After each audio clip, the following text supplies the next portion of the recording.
un nuevo modelo que no tiene nada que ver con el anterior, es muy cambiante respecto al anterior. Bueno, como os decía, empezamos hoy, por lo tanto, el tema número 8 y con él inauguramos la tercera parte de vuestro manual, la tercera parte de la asignatura dedicada a la influencia oriental en el arte occidental. Básicamente el arte islámico, el arte mudéjar y el arte bizantino. Hoy vamos a ver básicamente la primera parte dedicada al arte islámico, más concretamente al arte desarrollado en la zona conocida como Al-Ándalus, entre los siglos XII y XV, es decir, con el fin del reino nazarí de Granada, que será el último de los reinos musulmanes de la península ibérica y que se divide en tres claros periodos, el arte almorávide, el arte almohade y el arte nazarí. El resto del arte islámico de la península ibérica corresponde, como bien sabéis, a la Alta Edad Media, al periodo de la historia conocido como la Alta Edad Media, donde se insertaría el Califato de Córdoba y todo el arte relacionado con esa etapa. En principio vamos a empezar por el periodo de los almorávides y primero vamos a situarnos desde el punto de vista histórico. Tenemos que tener muy en cuenta, insisto, el cambio de sociedad, el cambio cultural que va a suponer el hecho de estudiar estas manifestaciones artísticas en una sociedad totalmente diferente a la sociedad cristiana o a las sociedades cristianas que habíamos visto hasta este momento. Si ya en las propias sociedades cristianas que comparten una religión común, que comparten muchos elementos culturales comunes, ya habíamos visto cómo las diferencias geográficas entre la concepción del gótico en Italia, la concepción del gótico en Francia, la de Centro Europa, la de la península ibérica o la del Reino Unido, la de Inglaterra, perdón, son radicalmente diferentes en muchos aspectos, pues imaginaros en una sociedad que está completamente estructurada de una manera distinta a la cristiana, que tiene una concepción de la vida y de la religión y de la muerte y del arte muy diferente a la que hemos estado viendo hasta ahora. Por ejemplo, aquí, olvidaros de las imágenes, olvidaros en líneas generales de las representaciones iconográficas. Aquí ya vamos a ver un tipo de arte dirigido hacia una religión que es radicalmente opuesta en muchos aspectos a la religión cristiana, a pesar de ser una religión del libro, de un origen próximo oriental, y todas las cosas comunes que comparten las tres grandes religiones del libro, ¿no? El judaísmo, el cristianismo y el islam. Pero, evidentemente, las concepciones son totalmente diferentes. Bien, vamos a ver quiénes son estos almorávides que llegan aproximadamente a la península, hasta la península ibérica en el siglo XI aproximadamente, para tratar de dar respuesta de alguna manera al avance cristiano de los reinos cristianos que en su camino de reconquista hacia el sur de la península ibérica parecían prácticamente imparables, ¿no? El califato de Córdoba había caído, se había desmembrado, fruto un poco de sus propias contradicciones internas, y esto había supuesto la división de las zonas musulmanas de la península en un mosaico enorme, porque realmente el número llega a ser muy, muy elevado, de los llamados reinos de taifas, es decir, pequeños reinos, poderes locales en manos de aristócratas, de jefes militares, de reyezuelos al final, porque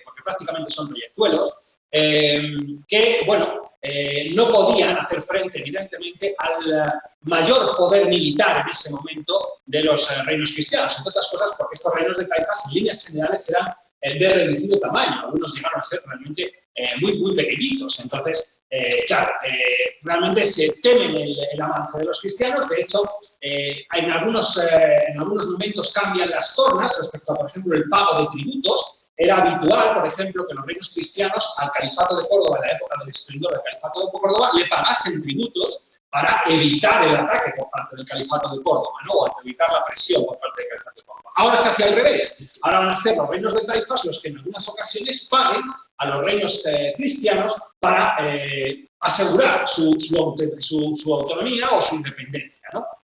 Entonces, algunos de estos reinos, cuando se ven realmente en serias dificultades para poder conseguir controlar o tapar ese avance de los cristianos, deciden llamar o pedirle ayuda al reino de los almorávides que se había instalado en la zona de Marruecos y que, bueno, había sido una especie de respuesta por parte de un grupo bastante rigorista procedente de la zona de Mauritania, instalado en la zona de Mauritania, que tenía una interpretación muy estricta y muy pura, según su propia interpretación, claro, del Corán, y que, bueno, querían poner fin a los desmanes y a las interpretaciones relativamente liberales de los gobernantes de la zona de Marruecos y, a través de la fuerza, al final, habían impuesto su control sobre todo el norte de África, sobre todo el norte de África occidental.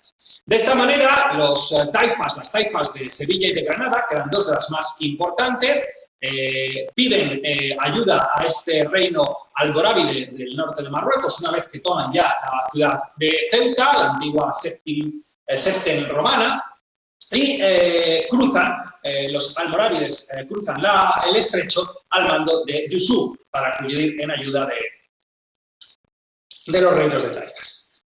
Las primeras compases de la guerra son bastante exitosos, porque de hecho los almorávides consiguen una importante victoria en la batalla de Sagrajas en el año 1086, pero no consiguen revertir del todo la situación, ¿no? Porque, por ejemplo, no consiguen recuperar la ciudad de Toledo, que había sido un poco el punto de inflexión del avance cristiano, ¿no? Y donde realmente los reinos de taifas habían visto que no podían detener a los cristianos bajo ningún concepto, y había sido un poco la gota que había colmado el vaso para esa petición de socorro a los almorávides de la zona de Marruecos. Pero Yusuf, aunque no, como decíamos, no consigue recuperar Toledo, sí que da un golpe de efecto y lo que hace es decidir unificar de nuevo todos los reinos de taifas bajo un único mando, en este caso el suyo. Es decir, no puedo con los cristianos, pero sí puedo aprovechar esta debilidad y esta división de los reinos de taifas para conseguir unificarlos todos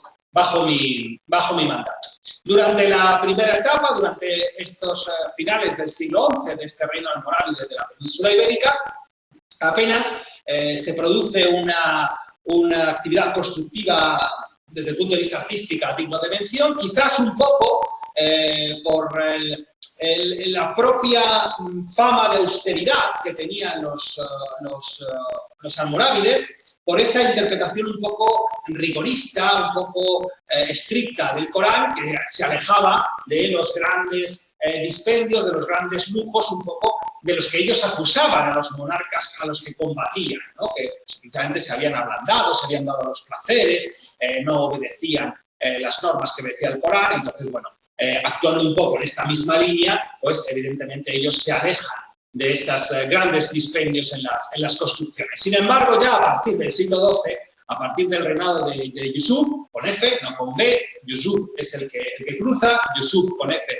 es el gobernante en el siglo XII, de alguna manera, bueno, ya criados aquí, ya con otra mentalidad, se van imbuyendo de la mentalidad anterior de estos reinos de taifas, que a su vez bebía de la época del califato, y bueno, sí que ya empieza a haber una actividad constructiva y artística más en la línea de la tradición de la península ibérica que en la propia tradición de los almorávides. Es más, es tal el cambio de mentalidad que se va produciendo en la corte de la península, en las cortes de la península ibérica, en las diferentes ciudades del mundo musulmán de la península ibérica, que los artistas que trabajan en nuestra península acaban viajando hacia el norte de África para desarrollar allí también su arte, ¿no? Dentro de los confines de ese dominio de los almorávides, ¿no? Para que veáis ese cambio absoluto de mentalidad. Prueba de ello, por ejemplo, es la mezquita mayor de Tremecén, en la actual Argelia, en el país norteafricano, que es terminada por Yusuf con artesanos que envía desde Zaragoza, la antigua taifa de Zaragoza, ¿no? O sea que fijaros cómo en vez de al final aplicar el rigorismo total en la península ibérica, se vuelven las tornas y es la península ibérica la que acaba influyendo en el arte en el resto del reino almorávido. Esta misma influencia que acabamos de comentar en Argelia la vamos a ver en la Cuba Barudillín, en la ciudad de Marrakech, en Marruecos, que se data aproximadamente hacia el 1120, ¿no? en ese siglo XII. También, de nuevo, durante el reinado de Yusuf, ¿no? Que es un poco el gran monarca en este momento que se va a dedicar a embellecer las diferentes ciudades de su reino. Esta construcción fue hecha para alargar una fuente, para ilustrar las abluciones rituales, todo ello relacionado con el rito del Corán, mientras que también tenemos que destacar el púlpito de madera que se construye en la mezquita Kutubiyya de Marrakech, que también correspondería a este periodo, ¿no? Aquí lo tenéis, es un púlpito desde el cual el religioso se sube para dar sus explicaciones, dar sus discursos, leer los versículos del Corán, etcétera, etcétera, ¿no? Este púlpito fue realizado en la ciudad de Córdoba, en la península ibérica, evidentemente, y fue trasladado después a Marrakech en el periodo almohade, en el periodo posterior, lo cual ha dado lugar a confusión sobre las fechas de realización, pero es verdad que da muestras del tipo de arte que se estaba llevando a cabo en la península ibérica, y en este caso, aunque es llevado en época posterior, sí que nos da una idea de ese cambio absoluto de mentalidad, ¿no? Que se da durante el reinado como decíamos, de Yusuf. Perdonadme.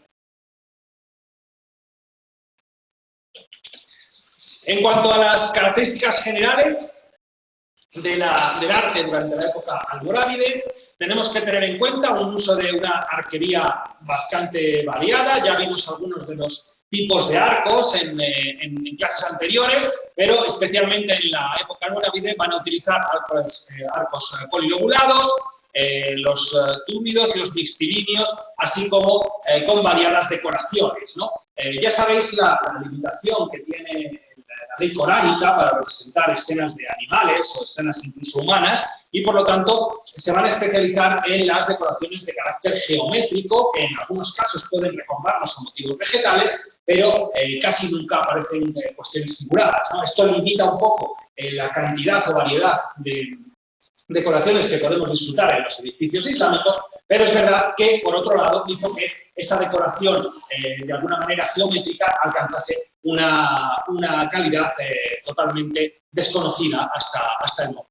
También se van a utilizar de manera generalizada los pilares de ladrillo y se reservarán las columnas solo para los espacios singulares, es decir, las columnas prácticamente van a quedar reducidas pues al interior de algunas mezquitas, algún palacio, pero en líneas generales como elemento de sustentación se van a utilizar pilares de granito, es decir, la columna queda prácticamente reservada. Se utiliza bastante menos que en el mundo cristiano. En cualquier caso, existen muchas dudas sobre la adscripción de muchos de estos edificios a la época almorávide, a la época almohade, a la época incluso del reino nazarí. Hay muchas dudas porque no sabemos el origen de muchos de ellos, sufren modificaciones posteriores y luego encima tenemos las transformaciones totales que sufren muchos de estos edificios en época cristiana. Con lo cual, realmente a veces es muy difícil datar el origen exacto de estos edificios, porque incluso pueden tener una fase también anterior, ¿no?, a la llegada de los almorávides. Con lo cual, insisto que es un debate abierto, no está nada claro estas ascripciones de la mayor parte de los edificios, con lo cual todavía tenemos muchas dudas al respecto.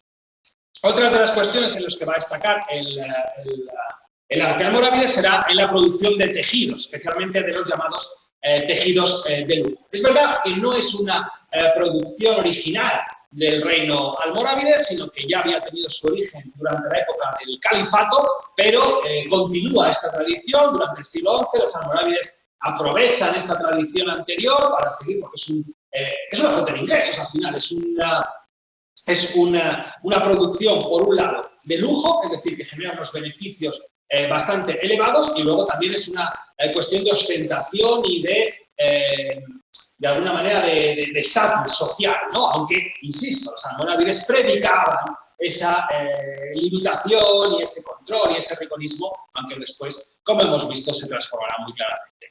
Al final, este tipo de tejidos básicamente nos va a servir para definir cualquier tejido que contenga bandas de inscripciones, ¿no? Bandas con letras que tengan himnos, que tengan frases, que tengan eslogans, si queréis, y con eso es lo que conocemos este tipo de tejidos. Quizás de los conservados, el más destacado sea la casulla de San Juan Ortega. Fijaros, reutilizado un tejido musulmán por un santo cristiano para hacerse una casulla. En fin, o sea, fijaros la calidad que tenía que ser ese tejido para que un santo cristiano reutilizase un trozo de tejido que contenía leyendas árabes, ¿no? Leyendas del Corán. O sea, fijaros la cuestión, ¿no? Esta casulla se conserva en la iglesia de Quintartuño, en la provincia de Burgos, y procede probablemente de un taller situado en la ciudad musulmana de Almería, ¿no?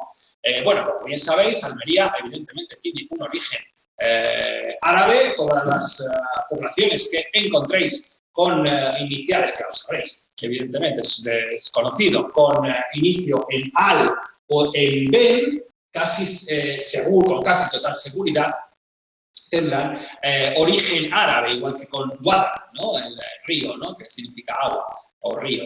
Así que Almería evidentemente lo tiene. Que aparece una inscripción, esa casulla, fechada entre 1143 y 1145. Es un tejido con unos círculos dobles representados y, bueno, a veces podía haber una representación de animal, pero, insisto, con las representaciones figuradas dentro del arte islámico. También es especialmente famoso un fragmento conservado en la Catedral de Salamanca y que se reutilizó para guardar documentos, ¿no?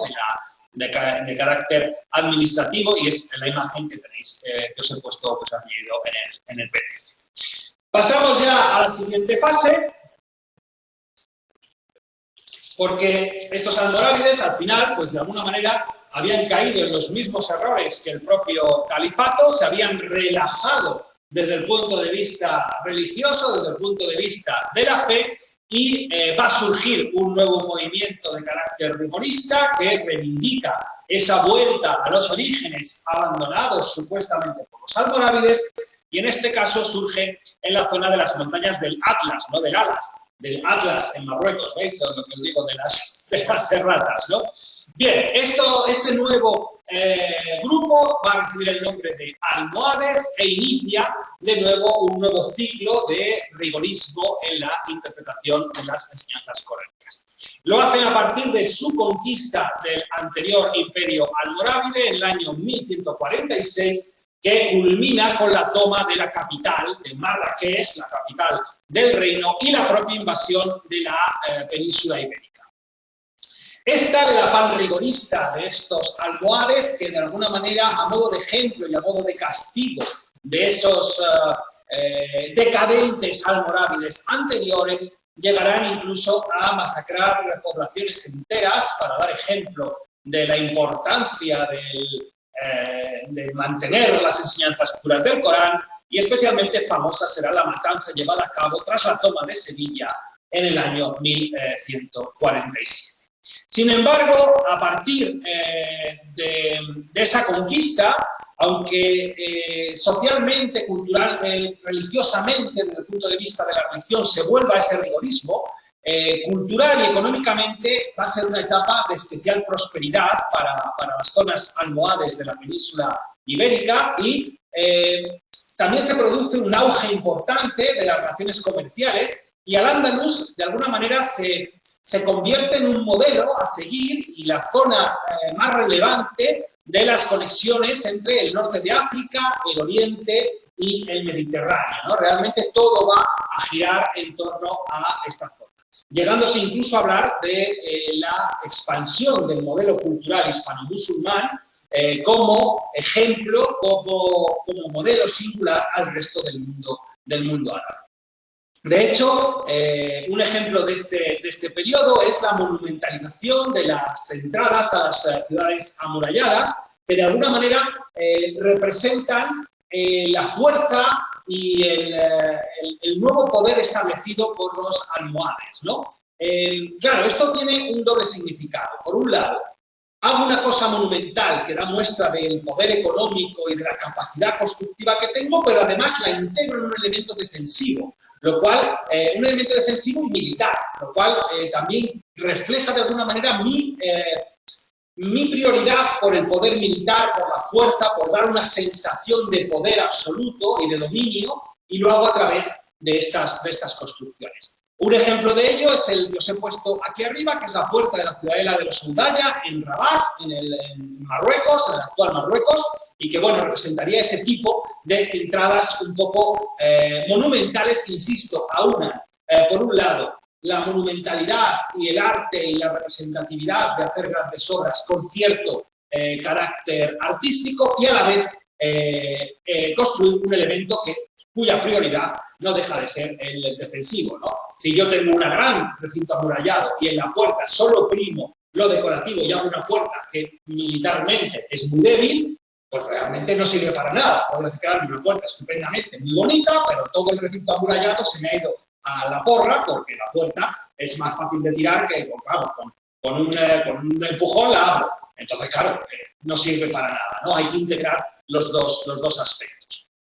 En cuanto a los mezquitas y alminares, de alguna manera las mezquitas almohades, como os decía, no rompen, como os decía al principio de la clase, las cosas no son radicales, no rompen los modelos totalmente anteriores, sino que de alguna manera los van adaptando, ¿no? Van a reutilizar esas formas anteriores con una serie de características, poco a poco introduciendo algunas novedades. Generalmente suele tratarse de plantas con forma de T, de la letra T, con una serie de naves perpendiculares al muro de la Qibla. El muro de la Qibla es el muro que está orientado hacia la Meca. Recordad que las mezquitas y los rezos por parte de los musulmanes siempre tienen que estar dirigidos hacia la Meca, ¿no? Entonces esto de alguna manera condiciona mucho la construcción o las estructuras de los edificios religiosos del mundo musulmán.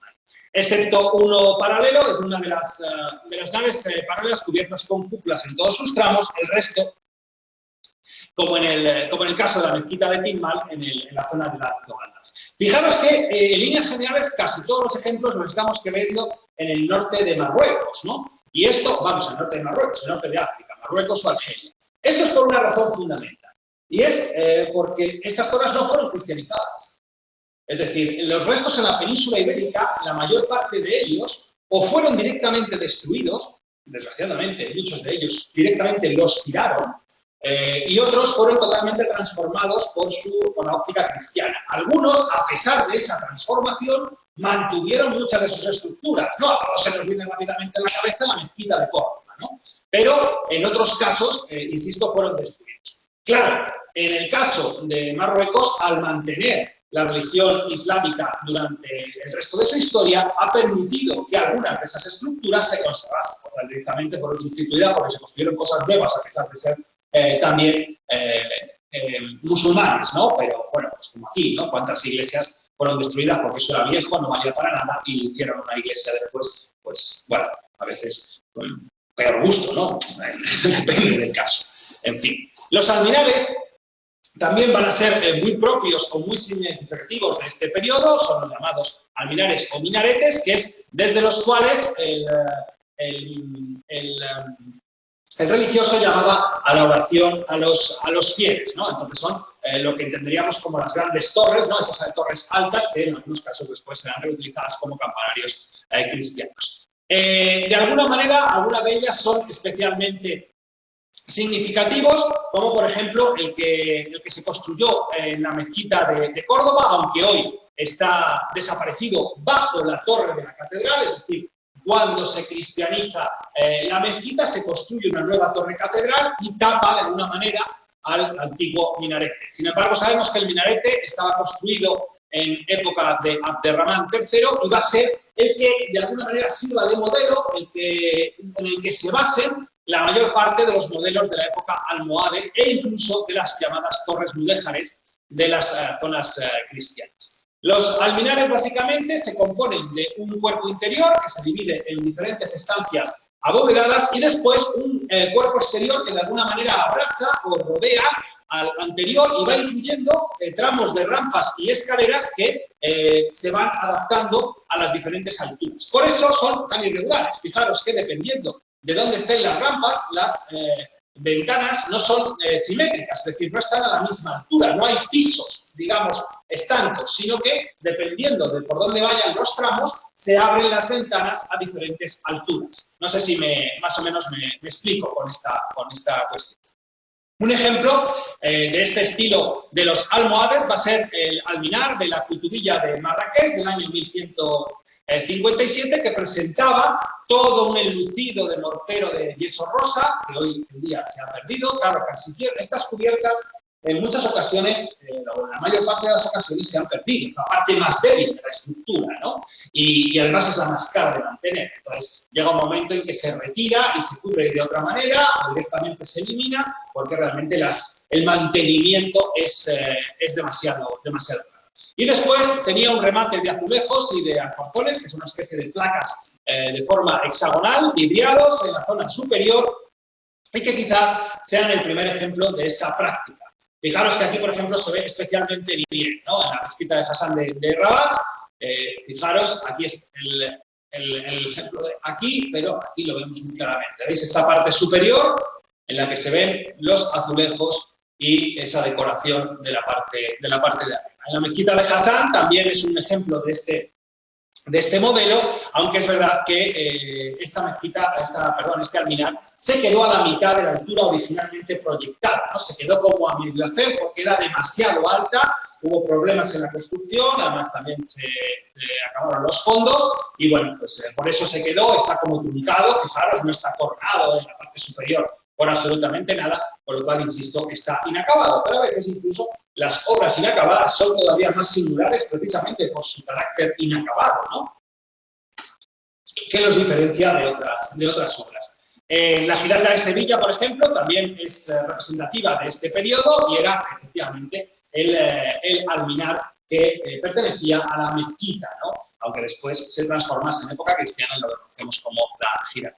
En cuanto a la arquitectura defensiva, es otra de las claves de este arte almohade, ya lo habíamos visto con las puertas monumentales, pero cumple esa doble función de, insisto, de representación del poder y también una función pura y duramente castrense, ¿no? Defensiva. Se impulsan los modelos de conachas, que son unas pequeñas torres exentas sobre los ríos y que se podía acceder mediante adarves que aseguraban de alguna manera el suministro de agua, y luego las llamadas torres albarranas, que son torres que aparecen separadas de la muralla y que, bueno, sirven un poco como atalayas y como elementos de hostigamiento. Me explico, si esto es una muralla, pues de repente se construye en la parte delantera, un poco más avanzado, una torre albarrana, pues que primero es más alta y después sirve, esto generalmente suele estar conectado con un portalón, con un puentecillo, con el resto de la muralla y sirve como elemento avanzado. Si tú intentas atacar la muralla, te van a estar hostigando desde esta parte de arriba. Si se ataca esta torre, rápidamente los defensores cruzan y tienen una manera de destruir el puente para que esta conexión desaparezca, ¿no? Con lo cual, bueno, es un elemento más de carácter defensivo. Algunas, por ejemplo, a ver que recuerde yo, algunas torres albarranas importantes, por ejemplo, en la zona de Ciudad Real, en Calatrava, me suena a mí, en Calatrava la Nueva, o Calatrava la Vieja, no recuerdo, había, por ejemplo, una torre albarrana súper chula, muy interesante. Bueno, es que lo de las fortificaciones, la zona de Ciudad Real, si podéis hacer un viaje, hacedlo porque son magníficas, son maravillosas. Tienen algunas cosas, las dos Calatravas, bueno, en fin, bueno, no sé qué color he cogido, un segundito, porque, vale, este es. Muy bien, sigo.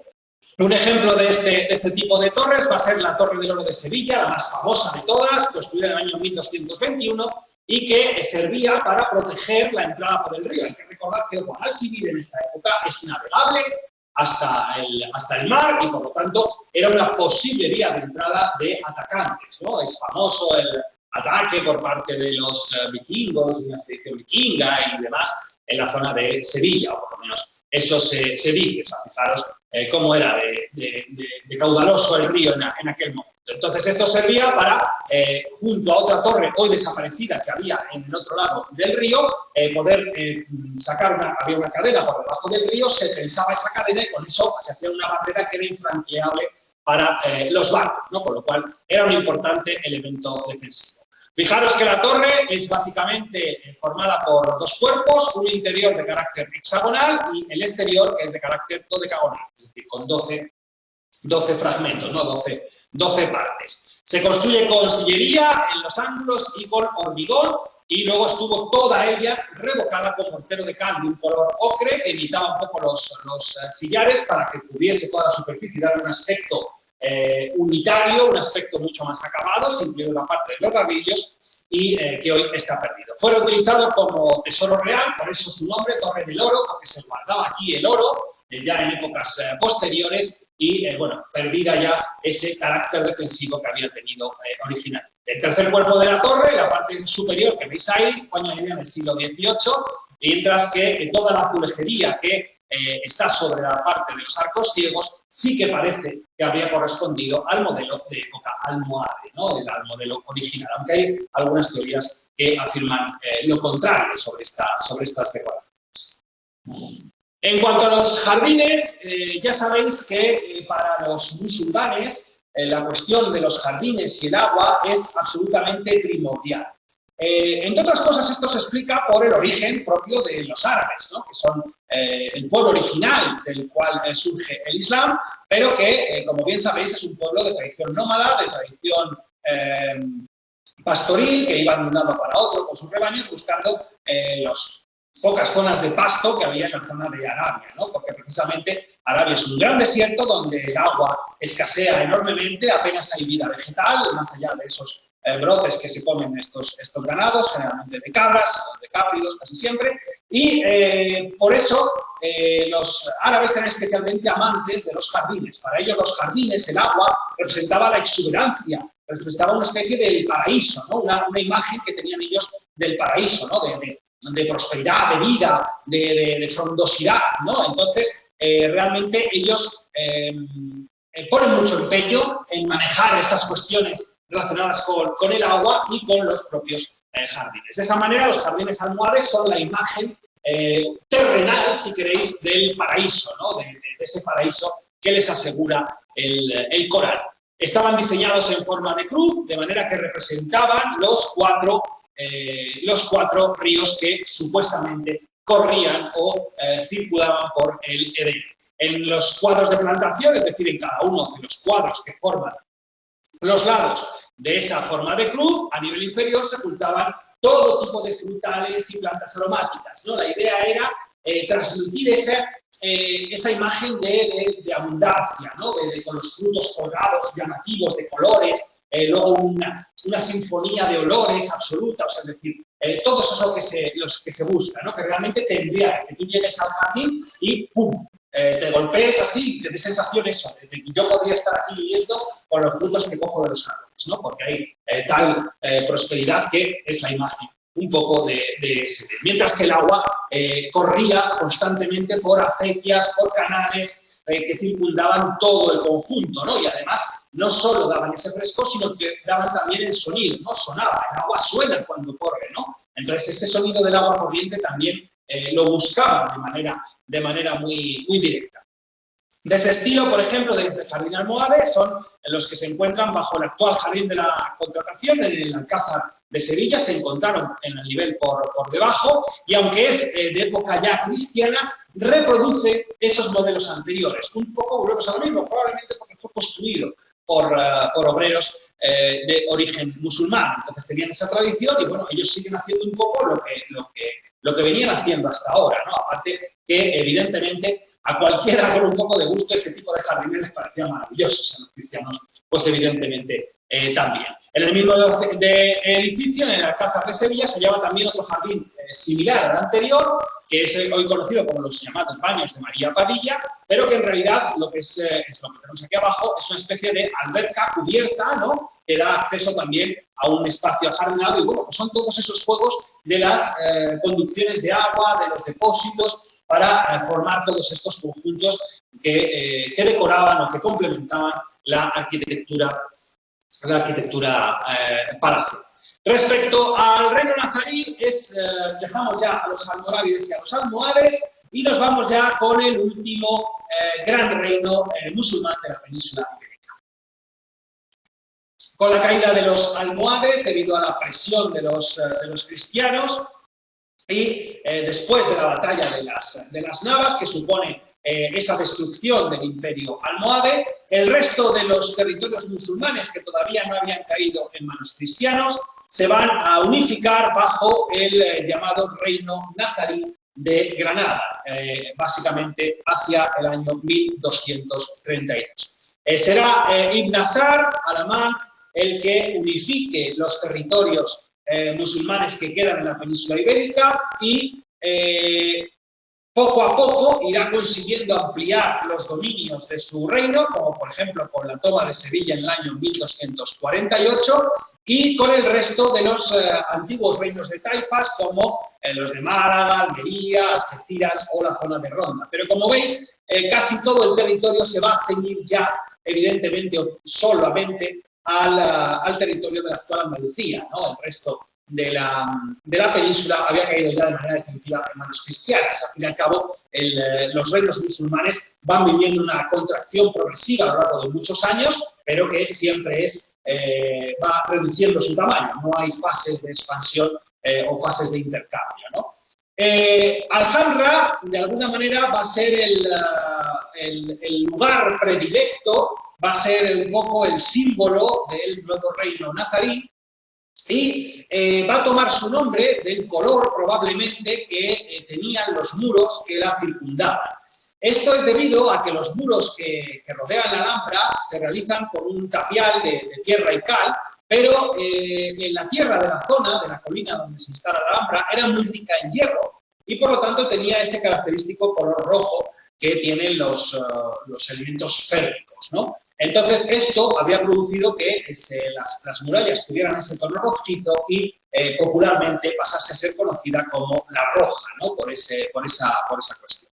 Aproximadamente la construcción de la Alcazaba, de la zona más antigua de la Alhambra, se iniciará con Muhammad II, que era el hijo del conquistador, Ibn Nasr, y la continuará fundamentalmente su nieto Muhammad III, ¿no? Que levantará la zona residencial del Partal y la llamada Mezquita Real, ¿no? De las cuales hoy no existen restos porque se destruyó para construir encima la llamada iglesia de Santa María, lo que comentábamos antes, de la sustitución a veces de edificios por otros. A veces se reutilizan, a veces se sustituyen. Su sobrino Yusuf I y su hijo Muhammad V, a lo largo del siglo XIV, es cuando mayor esplendor darán a la Alhambra, porque aumentará los edificios construidos en su interior. Evidentemente todo es un proceso, se inicia como una simple fortaleza en un lugar, en una colina bien protegida de la antigua ciudad romana que había en la zona de Granada. De hecho, incluso en esta zona había minas de oro explotadas por los romanos en la colina donde se instala la Alhambra. O sea, fijaros en la tradición que tiene la ocupación de esta zona.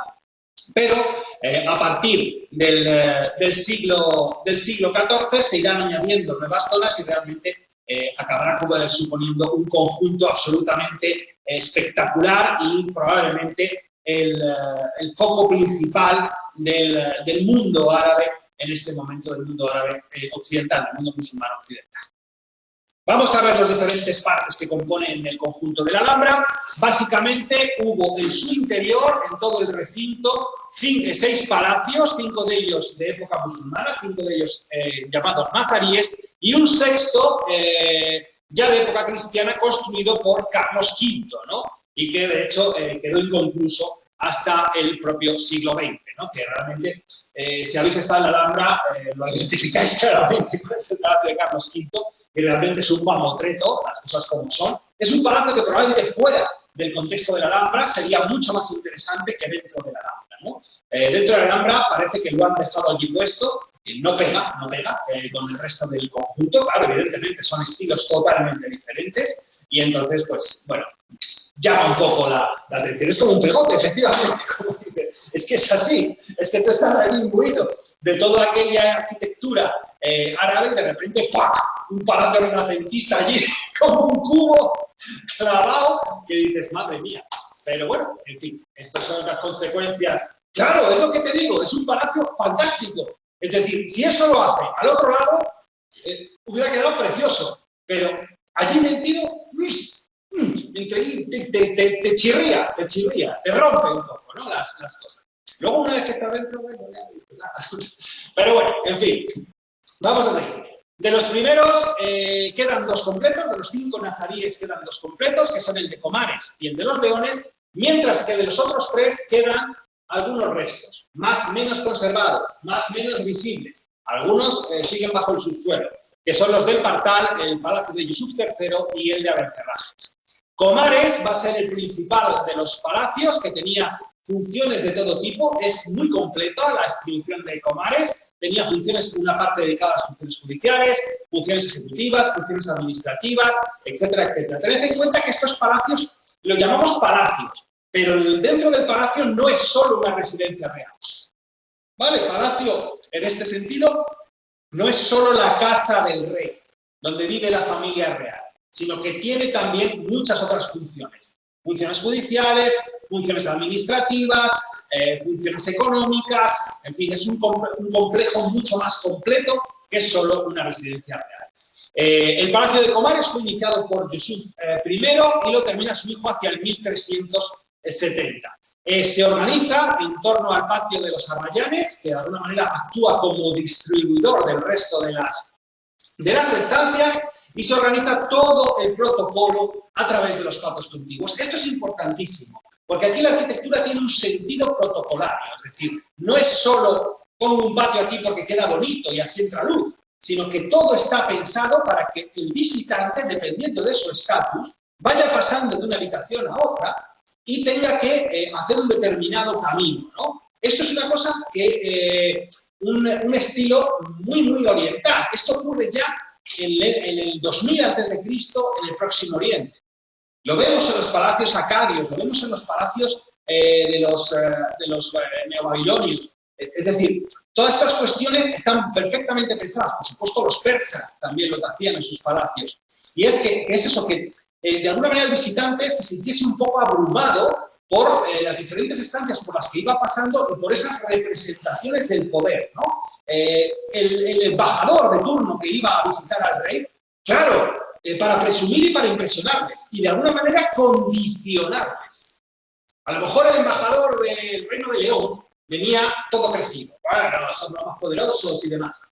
Pero claro, cuando ya te empiezan a pasear por aquí y ves el lujo, ves el tal, ves no sé qué, el palacio, la fuente, el no sé cuántos, una sala con unos techos impresionantes, pues ya cuando vas pasando y acabas presentándote ante el rey de Granada, pues a lo mejor se te han bajado un poquito los humos. A lo mejor ya León no mola tanto, ya no es tan fuerte, porque donde vive mi rey es un palacio que no... A ver, entendedme mis expresiones para que simplemente me entendáis. A lo mejor es un poco cutre respecto a este palacio. No tiene nada que ver donde vive el rey de León o el rey de Castilla a este pedazo de palacio. Y entonces igual ya vengo más tranquilito. No sé si me expreso, no sé si me entendéis, ¿no? Lo que os quiero decir. Pero es que es el sentido fundamental que tiene el palacio. No está hecho al azar, no está hecho solo para estar bonito, sino que tiene un sentido desde el punto de vista político, ¿vale? En cuanto al patio del Cuarto Dorado, era lo que conocemos como el Palacio de Justicia y daba acceso, por otro lado, al llamado Palacio de Comares. Evidentemente, desde su interior se observa toda la fachada del Palacio de Comares, que es una especie de fondo perfecto, con un telón perfecto, con un fondo de alicatados y yeserías, que justo el que va a pedir justicia, es esto lo que estábamos comentando, vería al acercarse a esos escalones donde esperaba el cadi o el sultán. Entonces, claro, realmente debía impresionar mucho, ¿no? Tú te acercas, te dejan pasar hasta aquí, están los guardias armados, y entonces tú el escenario que ves es eso, como un inmenso teatro, ¿no? Entonces, en el propio Cuarto Dorado, evidentemente, es donde esperaban los solicitantes a que se les permitiese pasar, a que se les diese audiencia, y aunque el patio no muestra decoración, para no distraer de ninguna manera la atención, sí que nos da esa imagen, ¿no? Aquí tenéis, esto es lo que ve el solicitante. Aquí estaría el solicitante, que no puede acceder, porque no se puede acercar tanto, y aquí vemos las dos puertas que marcaban la zona. La de la derecha no iba a ningún sitio, era simplemente un elemento defensivo, por si en algún momento no se olvida esa estructura defensiva dentro del palacio, no deja de ser una fortaleza de Alhambra, también hay que tenerlo en cuenta. Y esto es lo que ve el solicitante. Esta es la parte contraria, esto es lo que vería el sultán desde su posición, el cadi, desde el lado contrario. Os he puesto los dos lados. Vale, pero de verdad que las fotos no hacen justicia, que si estáis en la Alhambra y os asomáis desde ahí, es que realmente impresiona mucho. Y les ves al sultán o al cadi en esa posición de poder absoluta. Y tú te ves pequeño, totalmente reducido, ¿no? Respecto a la imagen. Es que impresiona, es que es verdad, impresiona mucho. Por eso os digo que las fotos a veces no hacen justicia a la sensación que vives cuando lo ves en directo. Por supuesto, si podéis ir a la Alhambra, vamos, ni lo dudéis, no tengo ni que recomendar. En cuanto al patio de Comares, es el que sirve de acceso al sultán para ir para acceder al sultán a través de las diferentes salas hasta la llamada sala de los embajadores, que reflejaba un poco el poder de Dios y por extensión el poder también del rey. Todo estaba decorado con textos de alabanza a Dios y al propio Emir, textos del Corán y el llamado lema nazarí, es decir, el lema del Reino de Granada, que se repetía de manera frecuente por varias estancias, que es: no hay otro vencedor que Alá, pues evidentemente relacionado con los temas coránicos. En el techo se veía un representado en madera los 7 celos del cosmos musulmán, de la concepción musulmana del universo, y los llamados árboles de la vida. En el centro se situaba el trono de Dios y justo encima del trono del sultán. Es decir, aquí estaba el trono de Dios, el trono del sultán estaba aquí abajo. Es decir, esa conexión entre el sultán y lo divino. ¿Vale? Esa conexión entre el poder terrenal y el poder del cielo. El suelo estaba además cubierto de azulejos, azules y dorados sobre blancos, de los que se conservan poquitos fragmentos. Los suelos evidentemente son lo que más ha sufrido. Es más fácil que tened en cuenta que la Alhambra estuvo abandonada cantidad de años. Y esto era un refugio de bandoleros, y bueno, en fin, se han llevado lo que han querido y como han querido. Entonces, evidentemente a lo largo de la historia, pero es que, de hecho, hasta hace relativamente poco, hasta los años 80, hay fotos de los niños que podías subir a los leones, de la Fuente de los Leones, pues sí, o sea, es que de verdad, es que algunas cosas que hemos hecho con el patrimonio han sido terribles. Yo recuerdo haber pasado, tampoco estoy tan mayor, tengo, no me acuerdo cuántos, 43 años, pero yo recuerdo conduciendo yo, pues evidentemente estamos hablando de hace 23 años, una cosa así, yo me saqué el carnet con 19, por ahí, por debajo del acueducto de Segovia, pasar con el coche, con una amiga que tenía yo de jovencito cuando estudiaba, y yo pasaba por debajo del acueducto de Segovia, ya no se puede, pero pasabas con el coche entre los arcos. Y esto nos parecía lo más normal del mundo. Evidentemente es un destrozo para una estructura, pero fijaos que no hace tanto, ¿eh? O sea, que parece que esto ocurrió hace mucho y estamos muy... El manual habla de 7 cielos y el octavo es el del sultán. Eso es. Es esa unión, ¿vale? Esa unificación entre el poder de arriba y el de abajo. En cuanto al Palacio de los Leones, se levanta detrás del de Comares, es quizás el de los más famosos por la fuente, y la función sí que parece casi exclusivamente dedicada a la residencia, ¿no? Al descanso del sultán y de su familia, aunque también podía servir para el descanso de embajadores y demás. Era una zona de recreo en líneas generales. Lo más famoso, lo más representativo, siempre es esa fuente que comentaba anteriormente, ¿no? De los niños subidos encima de los leones. La sala de los reyes y de los mozárabes o mozárabes eran los espacios para los llamados banquetes de verano, ¿no? Para llevar a cabo esas cenas en la época estival. En la primera había representaciones pintadas sobre cuero en sus cúpulas de maderas. Son raras estas representaciones figuradas, ya lo comentábamos antes, porque de hecho se han relacionado con el tipo de pintura que se llevaba a cabo en Toledo o incluso en la zona de Génova, ¿no? Porque, insisto, son relativamente ajenas a la tradición musulmana y al arte musulmán, pero nos dan una imagen de esas relaciones entre los diferentes reinos que no siempre eran de carácter militar. Es decir, el reino de Granada no estuvo permanentemente en guerra con los reinos cristianos. Hubo épocas de paz, de prosperidad, de comercio entre las zonas, de intercambio sin ningún problema, de convivencia. Es decir, no hay una situación bélica que dure 200 años.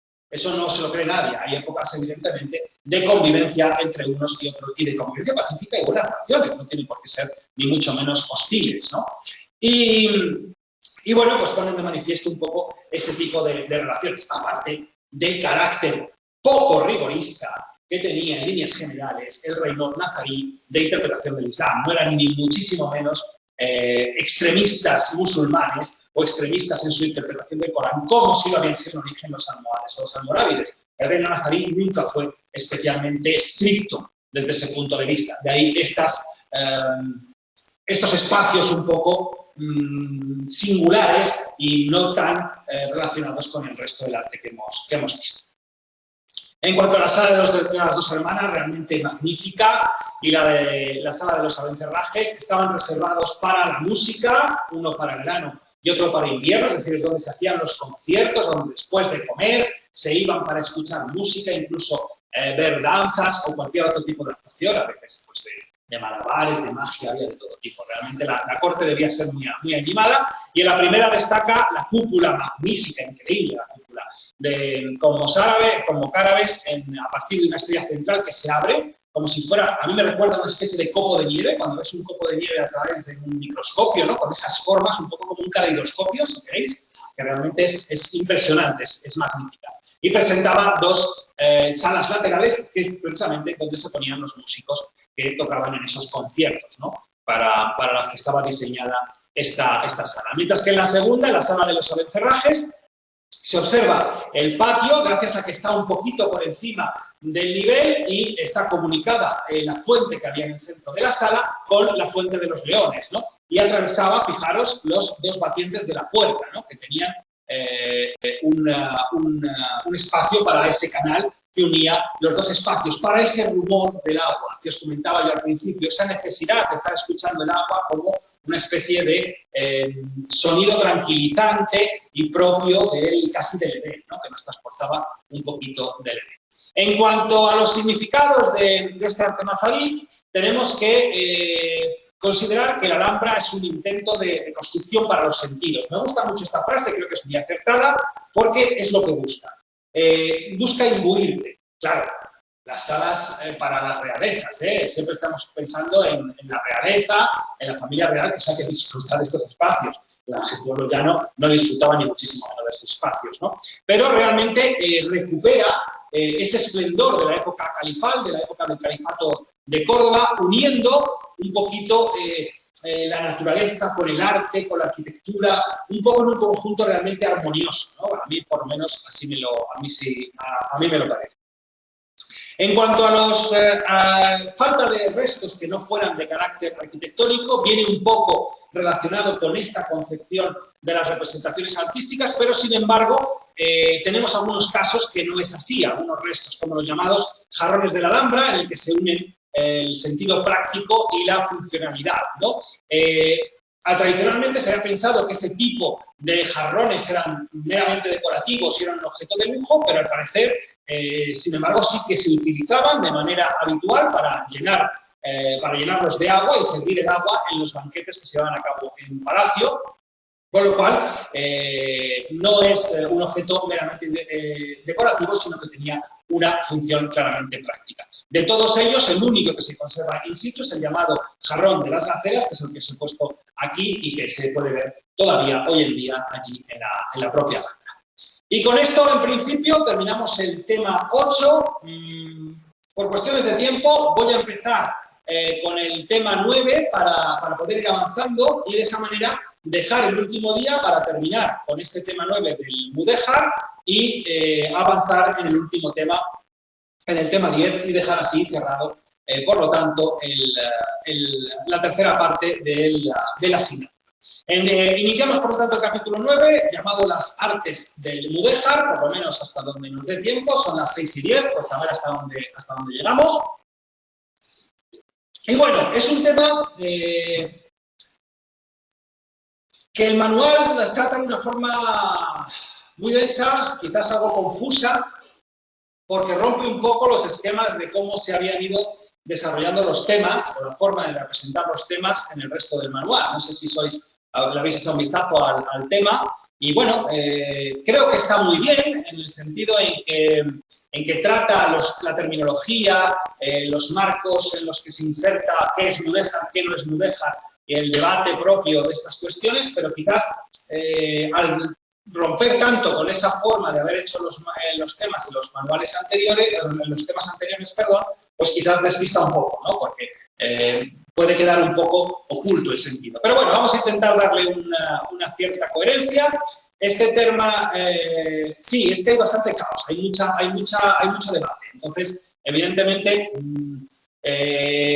con buen criterio, creo yo, no hay unas explicaciones demasiado tajantes, ¿no? Entonces queda todo un poco abierto, pero eso, claro, de cara al estudio yo entiendo que puede ser un poco confuso, ¿no? Por eso. Pero bueno, vamos a... Eso pienso yo, que no lo pongan, mejor no. Mejor que nos pongan otras cosas, que nos pongan la lámpara. Está muy bien. En fin, vamos allá. Con el término, en principio, el término mudéjar parece que fue acuñado por José Amador de los Ríos a mediados del siglo XIX, voy a decir el siglo pasado, no, hace dos, de a mediados del siglo XIX, para definir un estilo realmente propio y singular de la península ibérica. No hay nada parecido al mudéjar en el resto del mundo.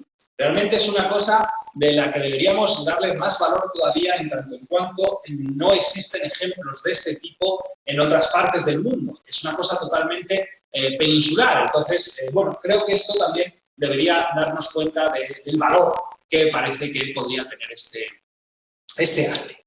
En cuanto a la cuestión de qué significa mudéjar, hay un problema en el sentido en que no sabemos muy bien si se refiere a un término de carácter social. Es decir, los mudéjares eran una parte de la sociedad bajo medieval, en la península ibérica. Si es una cuestión solo artística, si es una cuestión religiosa, hay muchas dudas respecto a qué es exactamente los mudéjares o a qué podemos aplicar el término mudéjar. Pero bueno, yo os voy a dar unas pinceladas un poco de lo que más o menos está generalmente aceptado.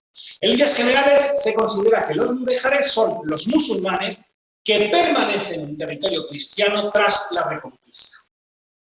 El término tiene un cierto carácter despectivo, porque, bueno, eran como una parte de la sociedad vista de manera negativa. ¿Por qué? Porque si el poder es cristiano y ellos son musulmanes, evidentemente forman la última capa de la sociedad. Entonces, estos mudéjares siempre iban a ser considerados ciudadanos de segunda, si queréis, ¿vale? Para que nos entendamos. Pero, desde el punto de vista artístico, es un estilo muy cambiante, y que va a evolucionar de manera paralela a la propia situación política, porque es un estilo que podemos considerar desde que nace a partir de la toma de Toledo por los cristianos en el año 1085 y la caída del reino nazarí de Granada en el año 1492. Entonces, claro, se va desarrollando durante un periodo de tiempo muy largo y luego en zonas muy cambiantes, ¿no? Porque entre unas zonas y otras va a haber muchas diferencias dependiendo de en qué momento son conquistados por los cristianos y cuánto de la tradición musulmana mantienen o no. Entonces, esto le da un aspecto muy abierto, ¿vale?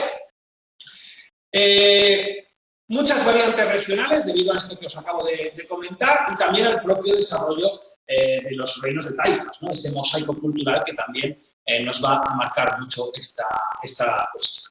Por lo tanto, es muy difícil establecer exactamente qué es mudéjar, qué no es mudéjar, si esto es románico con mudéjar, gótico con mudéjar, nazarí con mudéjar, tradición musulmana, restos almohades o almorávides. Es muy complicado porque no es tan identificable como otros estilos, ¿vale? Por lo tanto,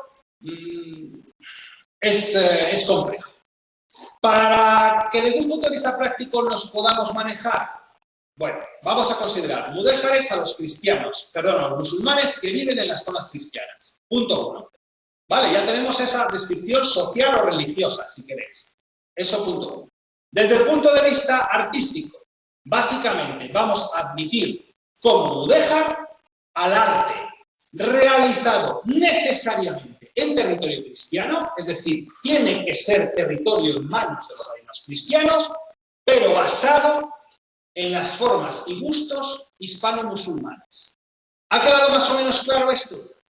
Es decir, siempre tiene que ser territorio cristiano. Si está en territorio musulmán, no es mudéjar. Será nazarí, será almohade, será almorávide, lo que cada uno considere. Pero nunca mudéjar. Mudéjar tiene que estar necesariamente en territorio cristiano. ¿Vale? Esto es, eso sí que es más o menos aceptado de forma generalizada. ¿Vale? De hecho, como os pongo ahí, una buena parte de los edificios de culto musulmanes son simplemente reutilizados para la liturgia cristiana, lo que hablábamos antes de la reutilización de los espacios. Pero dentro, en su interior o también en su exterior, no se lleva a cabo ningún tipo de cambio. Simplemente se cambia el culto. Pasamos de hacer un culto islámico a un culto cristiano. Aunque después, posteriormente, sí que se irá transformando con el paso del tiempo, pero igual que si hubiera sido cristiana desde el principio. Una iglesia cristiana, lo que siempre os digo, una iglesia cristiana románica desde el principio, no penséis que vosotros vais a ver una iglesia románica y estáis viendo una foto del siglo X, porque eso no es verdad. Es decir, esa iglesia, durante los 10 siglos siguientes desde su construcción, tiene transformaciones y tendrá pequeños elementos que lo van transformando. Nunca vamos a ver una obra original del siglo X. No podemos pretender ver eso. ¿Vale? Entonces, esto es un poco en esa misma línea, ¿no? Como el caso de la mezquita de Bab al-Mardún, que se convertirá después en la Iglesia del Cristo de la Luz en Toledo, ¿no? Con la incorporación de un ábside. Fijaros, la estructura en la parte delantera y fijaros el ábside que se le añade posteriormente. Un ábside que casi nos recuerda un poco al románico, ¿no? Estamos viendo un ábside casi de carácter románico, con ese tipo de arcos de medio punto, cegados, en fin. Eso, ¡pum!, incorporado a una mezquita. Todo bajo un conjunto que realmente resulta muy llamativo. En cuanto a la adopción de las formas y los usos mudéjares, algunos de los reyes cristianos van a admitir, desde algún punto de vista,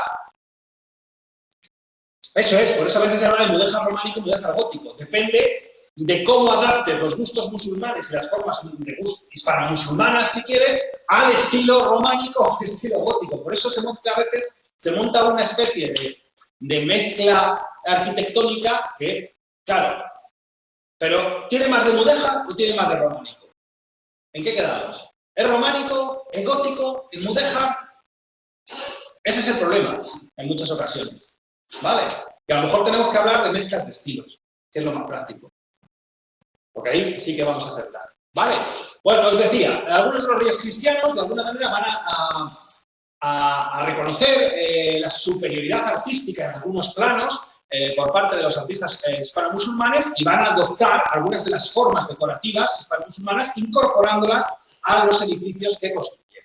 El caso quizás más significativo sería a lo mejor el de Pedro I de Castilla, que construye su palacio dentro de lo que era el antiguo Alcázar de Sevilla y que evidentemente va a utilizar un poco las formas y los estilos anteriores, ¿no? Incluso la escritura monumental que habíamos visto, ¿os acordáis?, en el reino nazarí, pues, pero evidentemente con nuevos lemas cristianos. Pero incluso utiliza letras árabes, letras cúficas, para hacer ese tipo de inscripciones. ¿Por qué? Porque los obreros que construyen su palacio dentro del Alcázar son musulmanes, son mudéjares. Y saben hacerlo así, porque llevan haciéndolo así toda la vida y son muy buenos haciéndolo. Entonces Pedro I dice, jolín, es que estos tíos saben trabajar muy bien y hacen cosas muy buenas, de mucha calidad, pues voy a utilizarlo, voy a seguir esta tradición, aunque yo sea cristiano. Hay que superar el cliché de, no, yo rompo, porque estos son árabes y no quiero saber nada. Esto es un arte de árabes y de musulmanes, y yo soy cristiano.